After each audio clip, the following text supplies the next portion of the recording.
what we're going to be going into in this course would be the obstacles to love and connection and relationship. Because I've noticed over the years that I've been doing couple therapy, which I began doing in 1984, and I've written 3 books about couples and couples therapy. The first one was called Hags and Heroes, a feminist approach to Jungian psychotherapy with couples. And then You're Not What I Expected, Love After the Romance Has Ended, and now Love Between Equals, Relationship as a Spiritual Path. So in all of my years in working with couples, what I've noticed is that the only thing that needs to be addressed is the obstacle. Everything else will come back naturally. The intimacy, the connections, the sexuality, if it's a sexual couple, the respect, if it's a parent and a grown child. And so, you know, I simply want to say that removing obstacles is what we're about here. And if you are a Buddhist practitioner, you recognize also that most of the Buddhist path is about removing the obstacles to actually experiencing your own Buddha nature.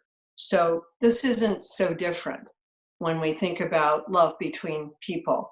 So let me just say a couple of other things about that kind of background issue, and then we'll dive right into the obstacles. So the human self, and I say this many times on the podcast, and I think about it often, does not exist anywhere in particular. Like, we assume it exists inside of a body, but yet many of us have had experiences of consciousness leaving the body in some way and then returning to the body. So that sort of spotlight that consciousness allows us to have, we recognize often from our experience, particularly if you've given birth or been in a car accident and you popped out of your body and you still can perceive what's going on, you recognize that it is not exactly the same thing as your body. What I say the human self is, in the language of psychology and Buddhism, is that it is an interactive process. And it begins with our conception. We're inside of someone else and we're interactive with that person. And then we come out, and the very first thing we do is we make contact with that person's face. And we know that now from all of the observational studies of mothers and infants. You know, when I say that in that way, I'm reminding you that we are in a period of time where we believe in scientific studies and not so much our own experience. We really wouldn't need to be reminded of that idea if we just paid attention to mothers and children. You can see there's an eye-to-eye connection from the moment of birth. And so there's a reading of the other person. So that interactive process starts before we're born, and it is connected to curiosity and compassion about the other. Both compassion and curiosity are primary. They're there from the beginning. And so that sense of the self is an interactive process. It gets more complex as we develop. We develop a sense of connection to the body as an individual, then various kinds of identities and narratives that often take the place of our actual experience. We tap into a narrative. This is the kind of person I am. This is the family I belong to. This is the tribe. This is what we believe. And that starts to substitute for the sense of interaction.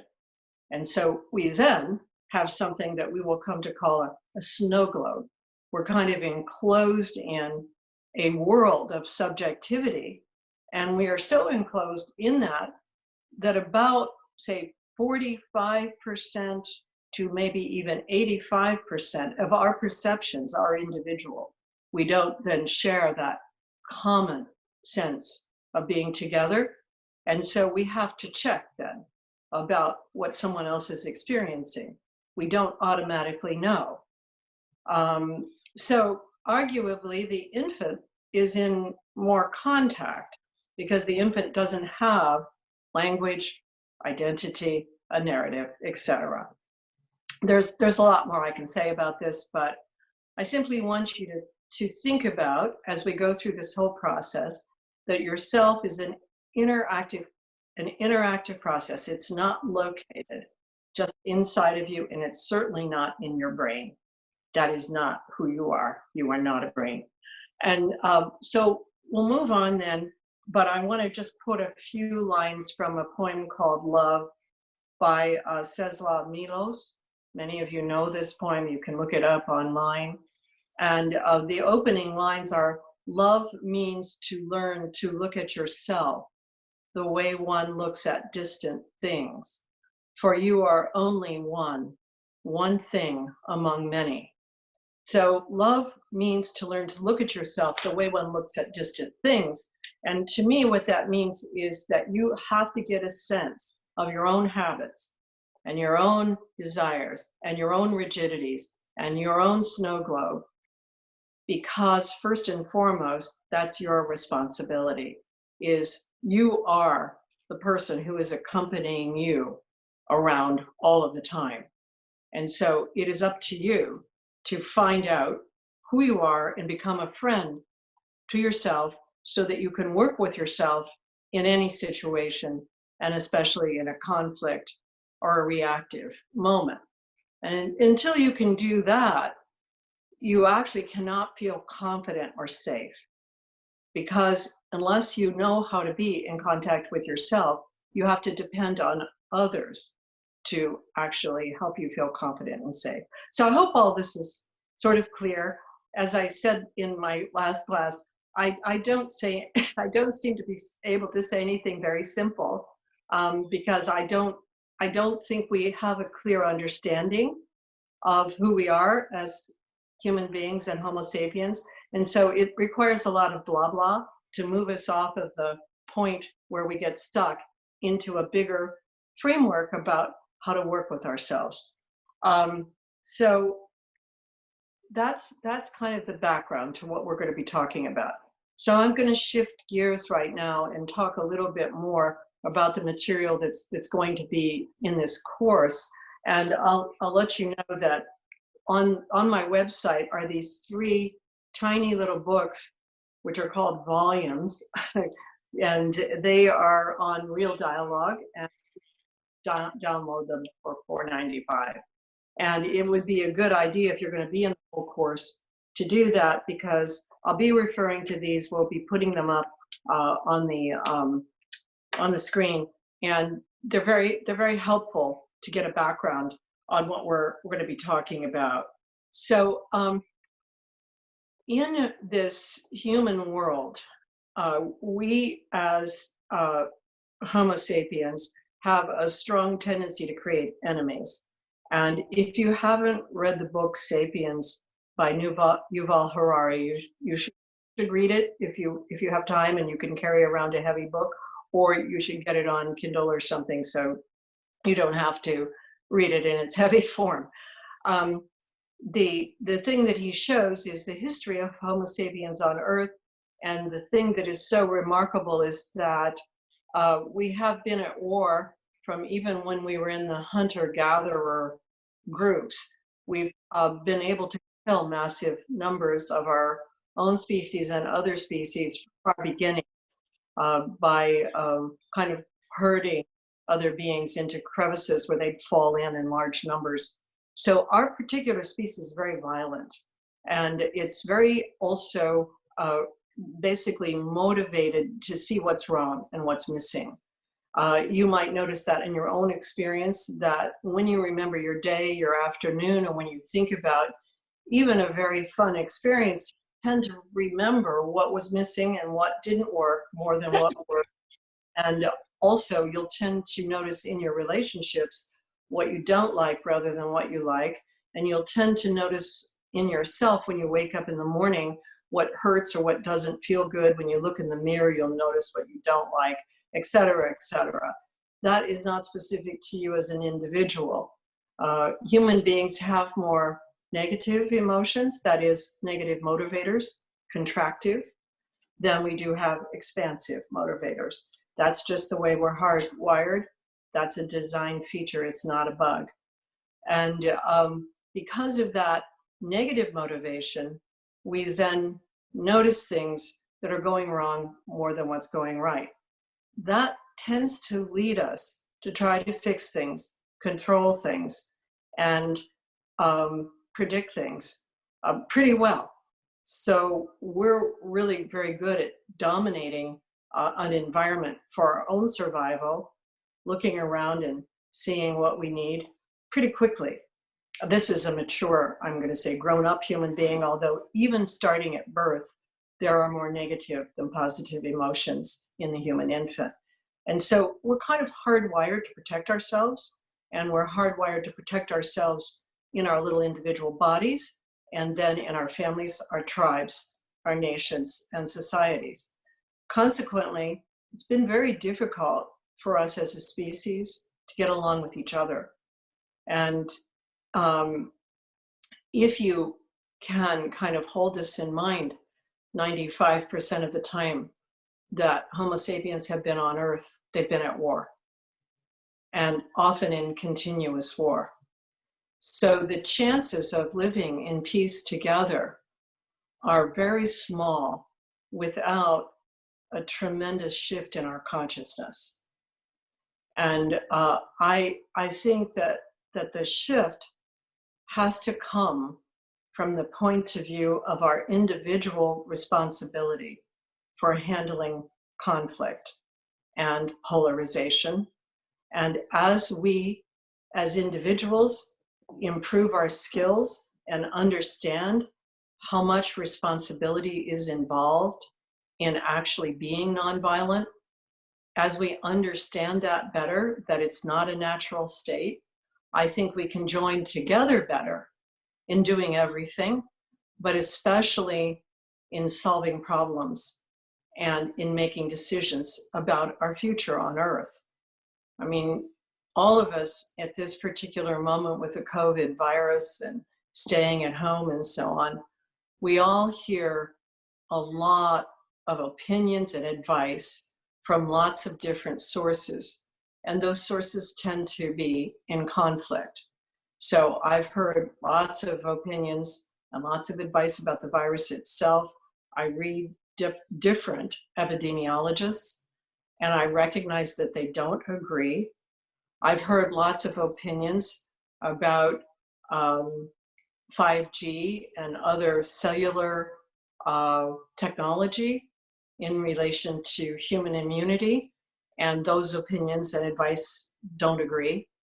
I've heard lots of opinions and advice about social distancing versus herd immunity. They don't agree. And I could go on. You've, I'm sure, heard the same things. So what do we do with that? Well, the natural thing to do is to fight, is to assume that the natural thing is for you to assume that you know how to protect yourself and how to protect your family, and that other people are wrong. That's the natural thing, is to try to promote your own point of view and protect yourself. That's the design. That's not the bug. That's why it's so difficult for us to make decisions together as a species. We generally promote our own side and we diminish the other side. And the more we do that, the more self-protective we become, and then the level of emotional threat increases because we find an enemy. We find someone to blame, and then we go after that enemy. Now, at this particular moment, we are also making an enemy of this virus, even though most of us don't know much at all about the virus. And in fact, even the people that are studying it still don't understand it.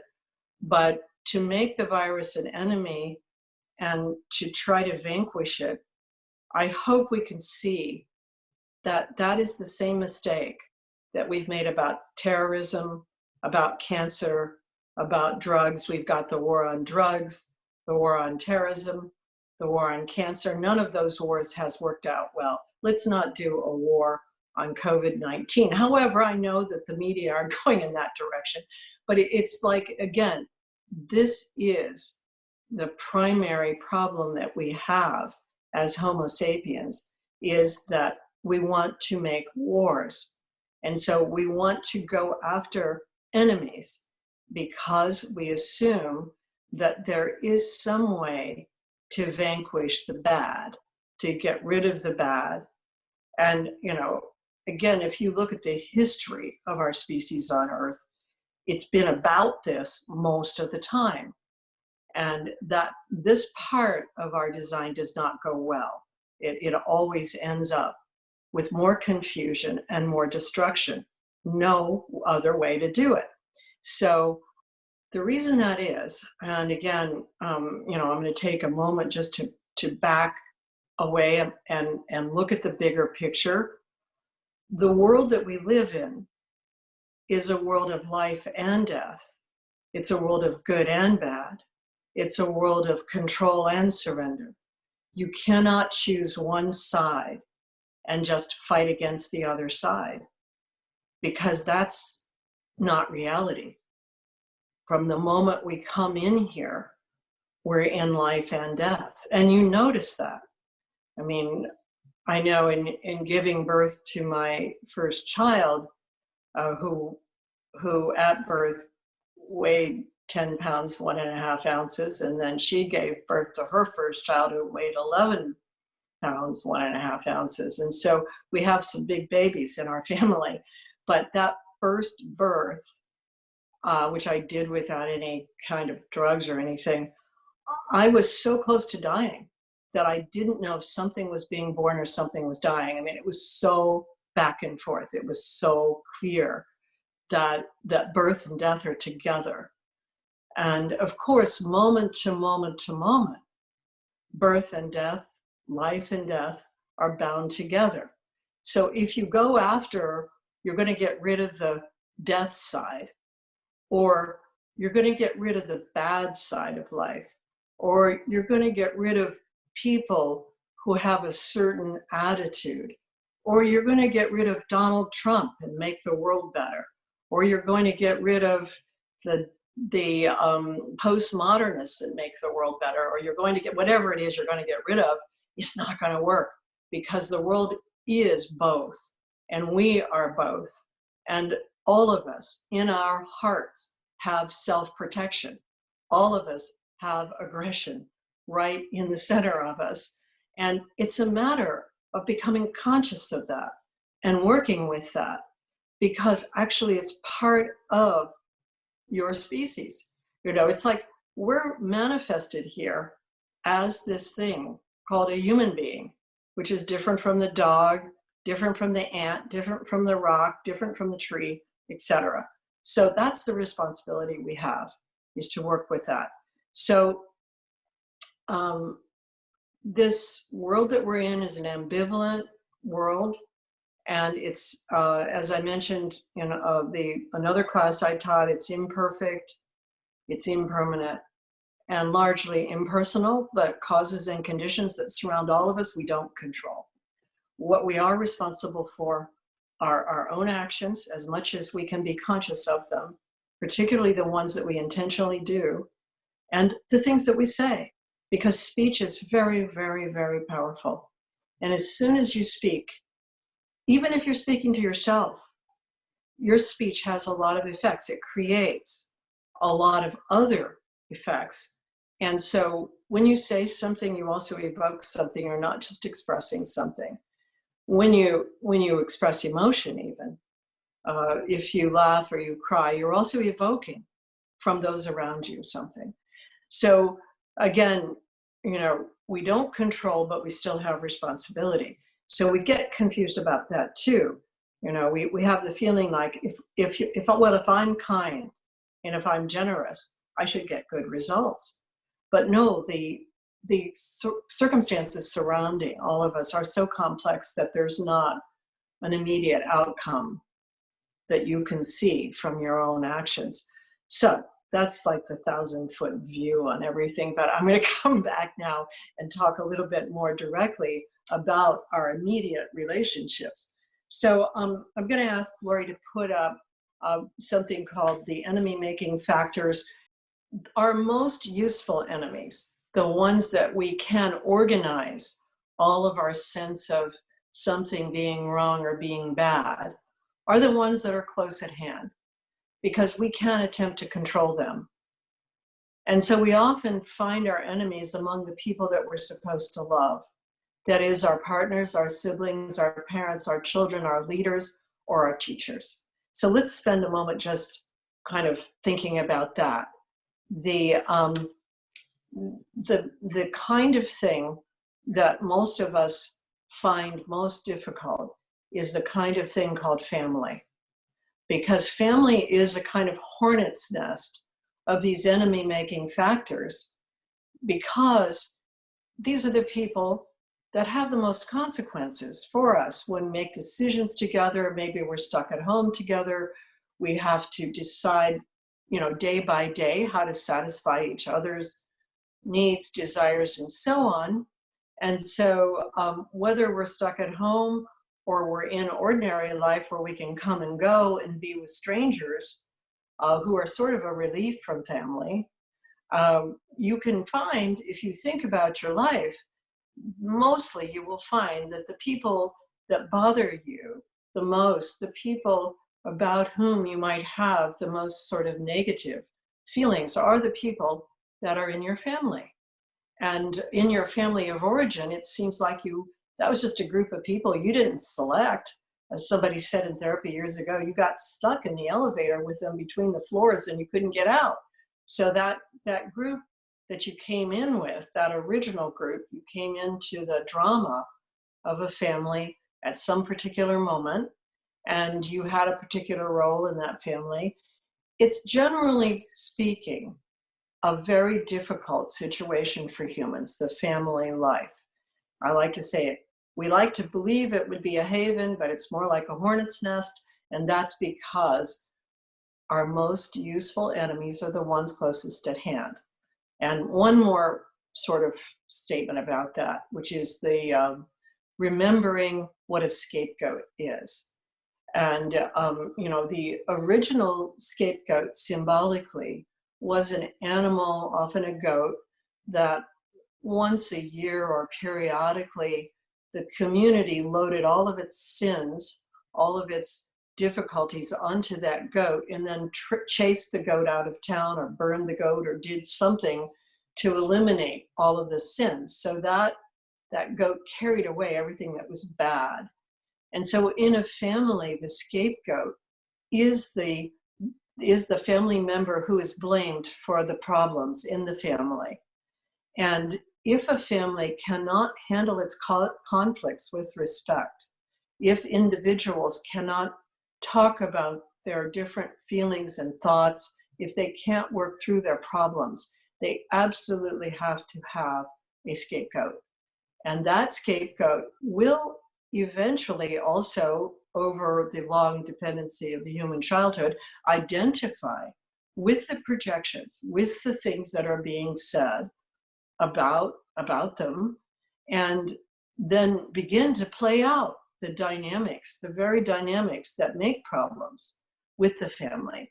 So that kind of interaction we will be talking a lot about, and it's called projective identification. And we can think about it with the scapegoat especially because most of us really know in our families who the scapegoat was. And so the other beings projected onto that scapegoat, you're the one making problems for us. And eventually that person identified as being bad or problematic or not having the right stuff, and started to feel ashamed and started to cover up and push back and lie and hide. These are all the ways that shame gets communicated. And then no longer really felt like a member of the family. And so then began a battle with the family, and then may have been so alienated that the person couldn't come back to the family. So you see, in families that truly are conflict avoided, you see a lot of emotional cutoff. You see a lot of people who cannot relate to each other over time. That's a habit that some families have. They want to avoid conflict. And so nobody actually has a chance to safely express their feelings. And so there are a lot of emotional cutoffs. So even in cultures uh, where harmony is expected, those would be in cultures where harmony is kind of imposed, where people can't speak about their differences and their feelings and so on. Even in those cultures, there are scapegoats. So, there's a kind of universal desire, again, to find the enemy and to vanquish that enemy. And in families, that would be the scapegoat. So there's another thing that is just a basic kind of idea in regard to our enemies, that the more that we idealize either ourselves or someone else, the more likely we are to need an enemy to manage our feelings.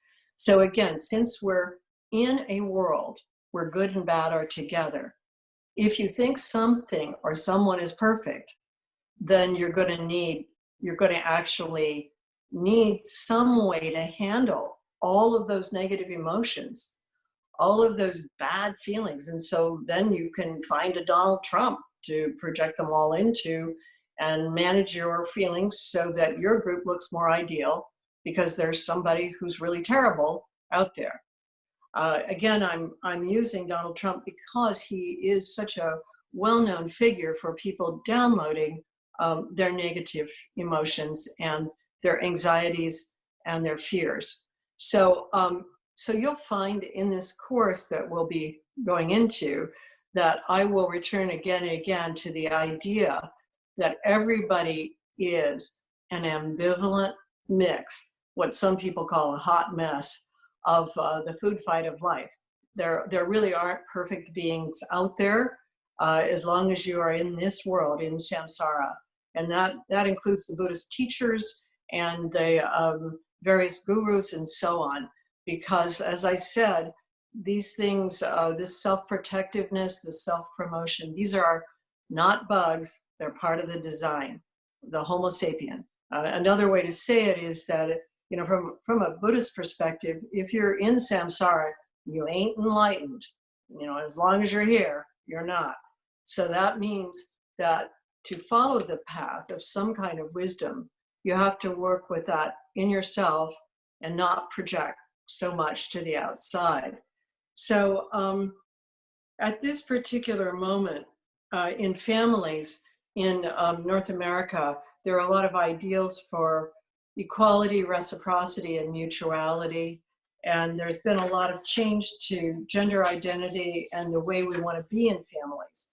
And without going into too much detail, because we'll do that in later classes, I just want to say that equality is an ideal. It is an unreachable ideal at any moment. It can only function as an ideal if you can work with yourself so that you can show respect to others who push your buttons. So you can only actually work with equality if you can negotiate with other people over the conflicts, the difficulties that you're having. If you cannot negotiate yourself, then you should live in a hierarchy. And of course, human beings have lived in hierarchies over the entire history of being on Earth. And it's only now that we're trying to move out of something that we have called patriarchy into something that is called collaboration or equality, reciprocity. The skills that are involved in relating in an equal, reciprocal way are high-level skills developmentally, and that's what we're going to be working on in this course. And until you can master them yourself, you cannot live as an equal with somebody else, because instead you will try to control them. You won't negotiate, you'll tell them what to do. You won't talk to them about understanding what they're doing or wanting. Instead, you will tell them how it has to be. And that desire ranges from the desire that parents have for their children we want our children to be happy. And so we want to tell them what to do in order to be happy. And of course, when they're young, we have to keep them safe and we have to have a hierarchy. And that has to happen until they have some capacity to govern themselves. But once they get to be adults, then we have to relate to them as equals. And so we can't any longer at that point just tell them how to be happy. We have to find out who they are and what their views are, values. So across the board in families, if you want the ideals of reciprocity, equality, mutuality, you have to learn to work with the range of negative emotions that are going to be activated by the people that you love the most. You have to learn to work with the ambivalence of being a human being. We're all good and bad. You have to work also with your skills in knowing yourself and being able to step away from, in a moment where you're emotionally threatened, to step away from just trying to control the other person and just tell them what to do. All of those are really high-level skills, and we'll be working on those in this course. So I'm going to stop for a moment now and see if there are questions before we go to the last two units for today. Are there Sure. questions, Lori, that ask right now? So Yeah. I'll take a few minutes to do that. Yeah, sure. So one question came in that says, with regards to people who dislike you because they perceive you as the other, is there a way in, or is all the flexibility and understanding on me? The way in is through you. And so you always have a choice of not relating to somebody. You know, and of course, again, if it's in your family, that can result in this kind of cutoff that in the long run involves grief. But if you want to relate to somebody who perceives you in a way that you simply don't identify with, there is a process of inquiry about that. And we'll be talking about it in the skill of real dialogue. And so, you know, the overall, the way the skill works is that you speak for yourself in a subjective way, in a modest way, and then as you listen to another person, you learn to listen with the sense of mindfulness, which is equanimity and concentration, and then you paraphrase to see if you've heard it accurately. Often we have the perception that someone else is othering us when we are also othering the other person. In other words, it's a two-way street. It's not just a one-way street.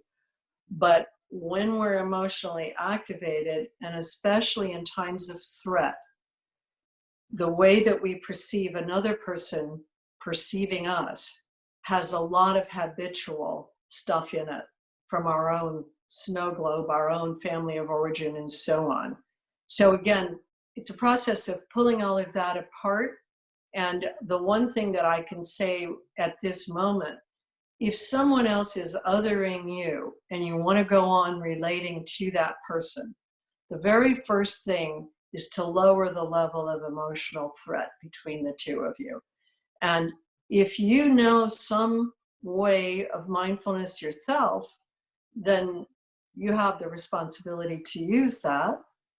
And usually what is helpful is to say to the other person, help me understand why you feel that way about me, why you think that way about me.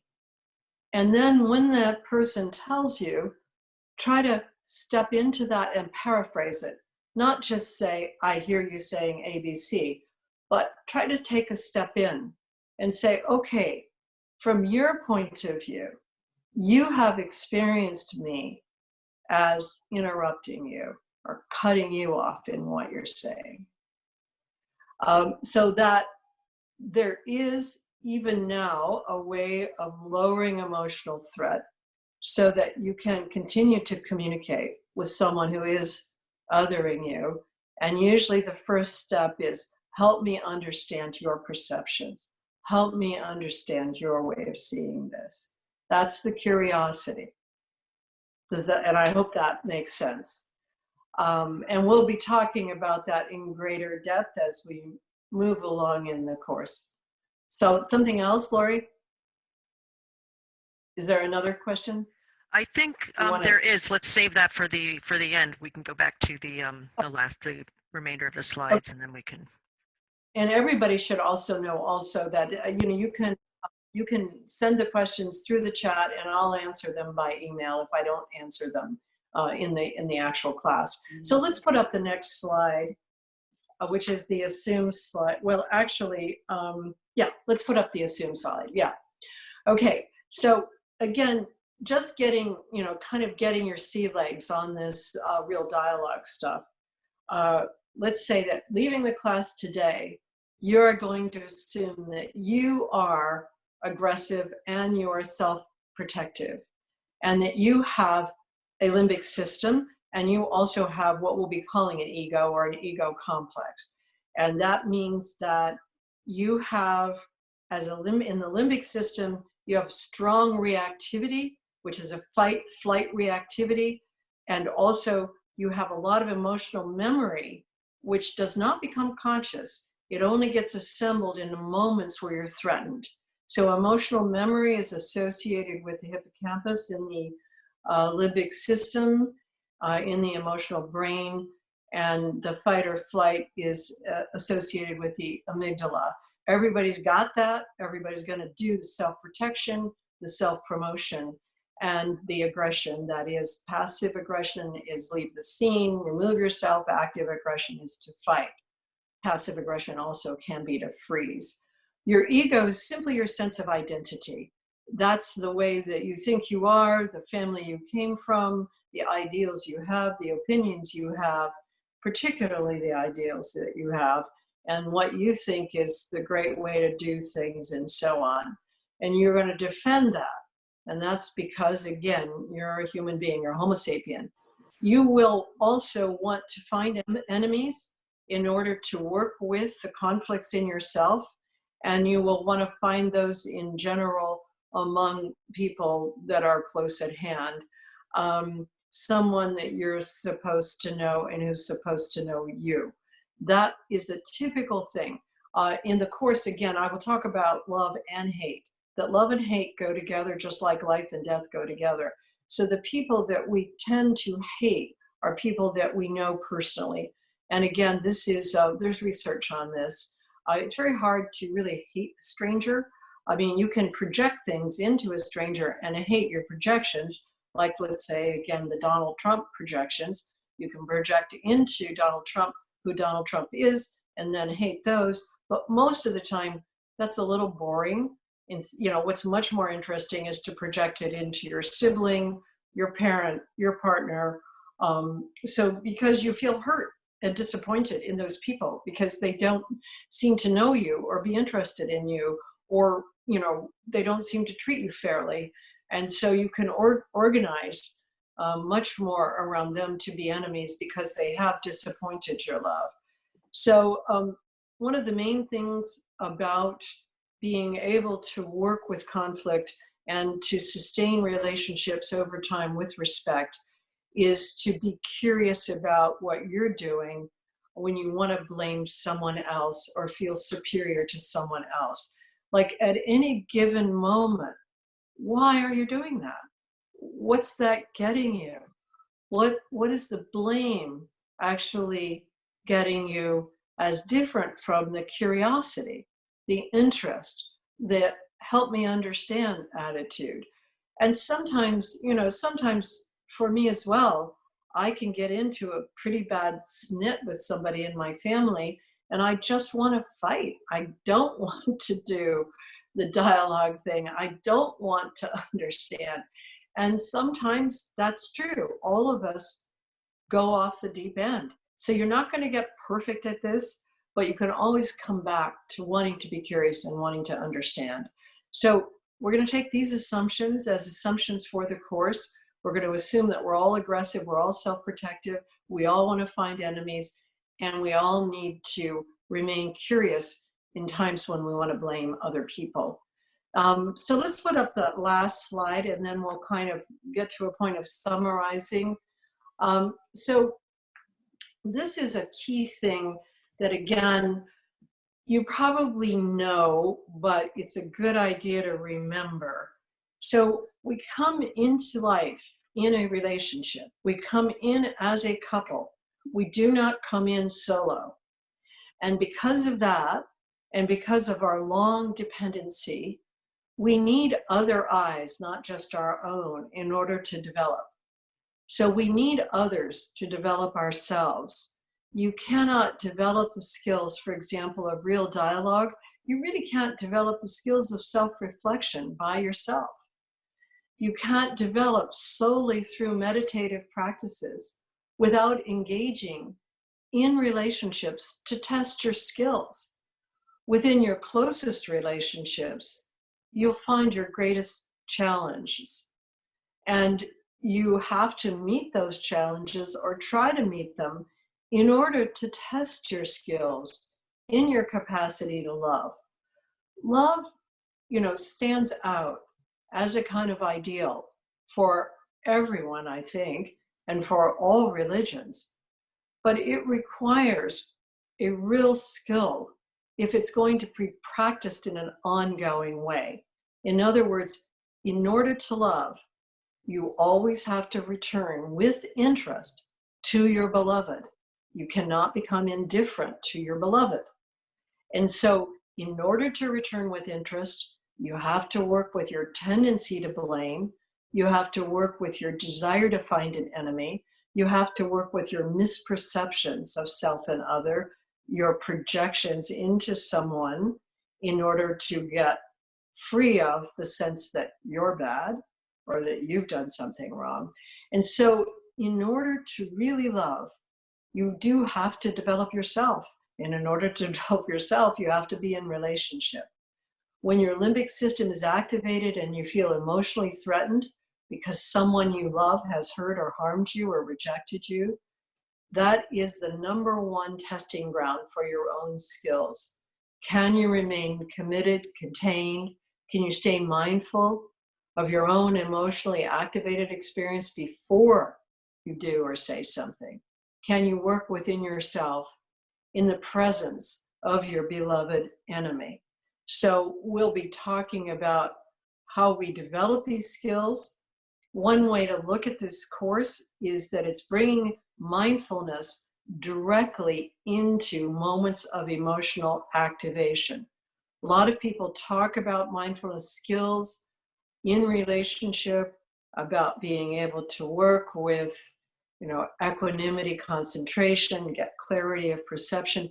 But most of the time we're practicing these skills in a very calm environment, or we're trying to calm down the people around us in order for us to practice these skills. But real dialogue is actually a practice for bringing your skills into times of emotional activation and learning how to lower the level of emotional threat within yourself and between yourself and others by remaining interested and working with your own snow globe so that you can remember who you are, what habits you have, how you are as a personality, what it is that triggers you, and get your focus off of the other person, trying to control the other person, trying to manage the other person, trying to get the other person to bring about your happiness. So that's what this course is about, and I think I've pretty much laid out the foundations for it. So right now, I have about 5 minutes to answer questions, 10 minutes. I was just told I have about 10 minutes to answer questions. And so I'm happy to do that. And I think Lori has the questions. Yeah, yes. So someone asked, it's a real paradigm shift to think of enemies as something that I will naturally want to find. It seems counterintuitive to our common understanding of vanquishing, of fleeing from enemies. Can you explain how we can get our heads around this paradigm shift to see enemies as helpful? So, you have to really understand what projection is. And so I haven't talked a lot about projection. It's a psychoanalytic term, but most of you kind of understand it in your experience. at a moment of emotional threat, you have the desire to protect yourself. That's built into the system. And so at that moment, you want to find out what it is that is causing you pain or misery or difficulty. And so you'll tend to focus your perception outside of yourself. And all of us have grown up in families, and all of us have what's called emotional memory, which is, again, very difficult to explain. There are 5 kinds of human memory, by the way. One of those is emotional memory. There are the others, some of those like episodic memory, rote memory, we actually can draw into consciousness. But emotional memory is like pieces of a puzzle that are ready to be assembled. And so if you grew up, for example, with a depressed mother, and so from your early time, she completely disengaged when you had a need, you have like very strong receptor sites in your emotional memory for looking out there at the world at somebody that you need and finding someone who's disengaging because you want then to do something about that. And so that puzzle from your emotional memory will assemble in a moment where someone else's disengagement seems threatening to you. And you will no longer perceive that person in terms of what that person is doing. You will perceive that person in terms of your desire to project that depressed mother onto the person and cheer the person up so that you won't be abandoned. And so what we call projection is actually a perception that we have that is distorted at moments of emotional threat. And one way we know scientifically about this is we've done a lot of study of eyewitnesses in times of emotional threat, either when crimes are being committed or when there's an accident. And people are about 80% wrong in what they remember from things that happened in times of emotional threat, because each person is perceiving it from the perspective of their own, we're going to call it snow globe, their own subjectivity, which is 45 to 85% individual. And we are going to protect ourselves from things that already happened to us in the way that we see them in the moment when we're emotionally threatened. And that perception is going to be very often wrong. And then we find an enemy, we want to vanquish that enemy, we want to get rid of that thing that is hurting or harming us, but it might not even be there. It might not even be what we think it is. And I mean, I want to just use this moment to talk about the COVID virus, because many of us have projected a lot of danger into this virus, and we don't know even the nature of the virus. We know that it can be a virus that causes no symptoms, causes mild cold-like symptoms, causes severe respiratory pneumonia, or causes death in some people. So it's got a big range and it's invisible to us. And so it's a very big projection making screen. We can project into it in the way people project into other invisible things like cancer.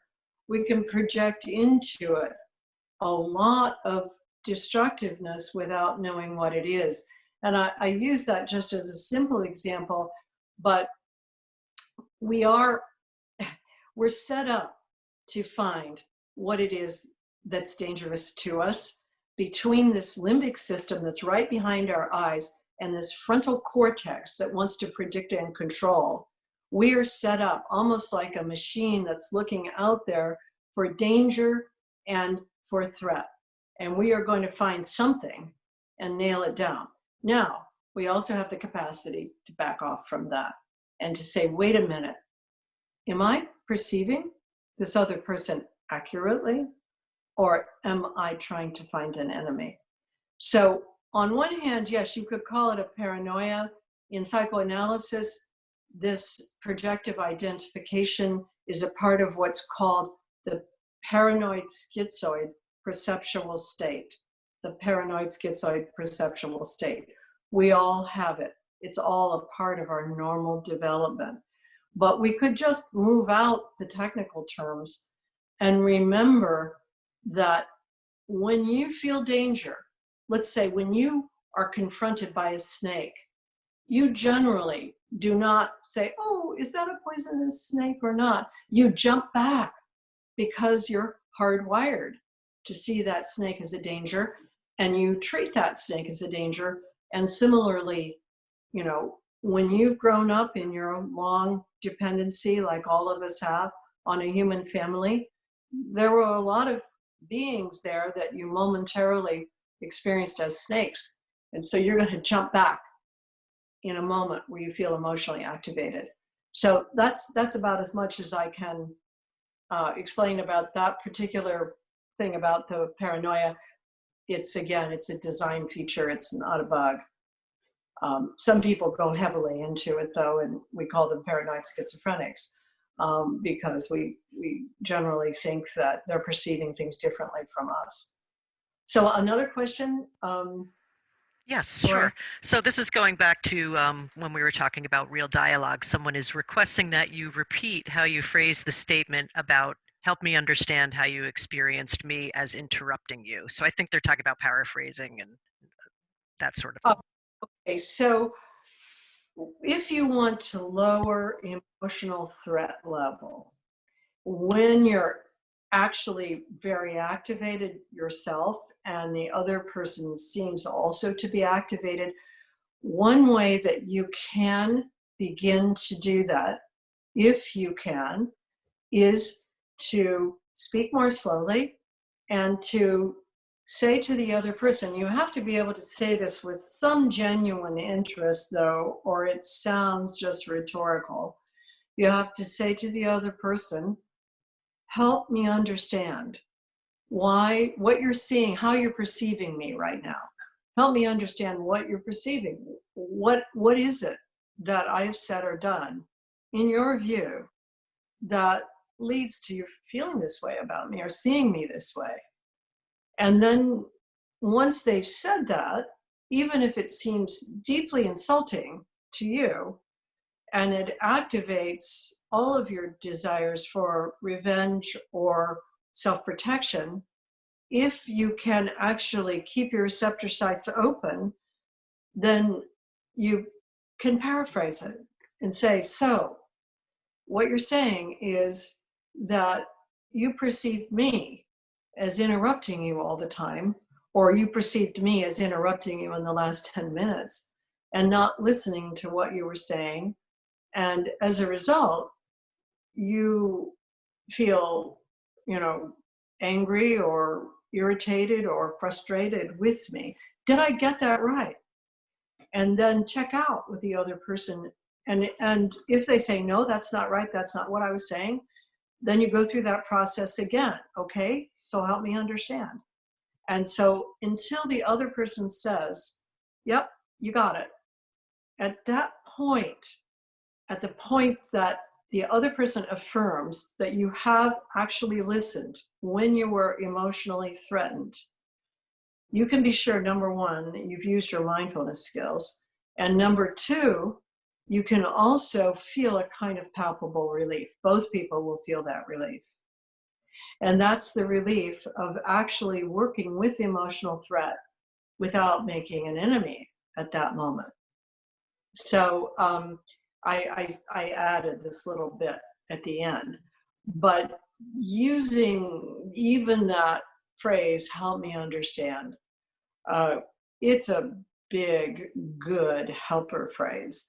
And if then you also have some desire to really know what's going on with the other person, you'll open a whole world that you will find is very different from what you were perceiving when you felt very much insulted by the other person saying something about you, because you may find out that the other person has perceived you in ways that you could not imagine.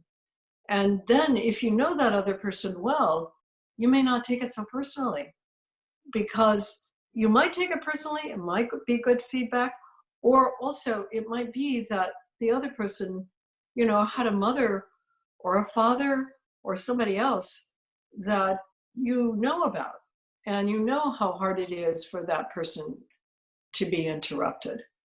So, you know, this can be the beginning of some empathy and even compassion for the other person.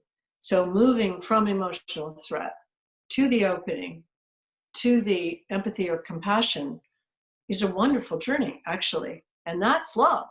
That's love, just right there. So I think we're out of time. I think this is the end. I thank you all for participating. I hope that I see you again soon. And I have another class on Monday on a slightly different topic, although all the topics always sort of fit together with me. They're all about life and death. They're all about love and hate. So on Monday, I'm going to be talking about life and death, and then returning next Saturday to do the first actual the course where we're going to go more deeply into the specifics on real dialogue, living together without falling apart. Thank you very much.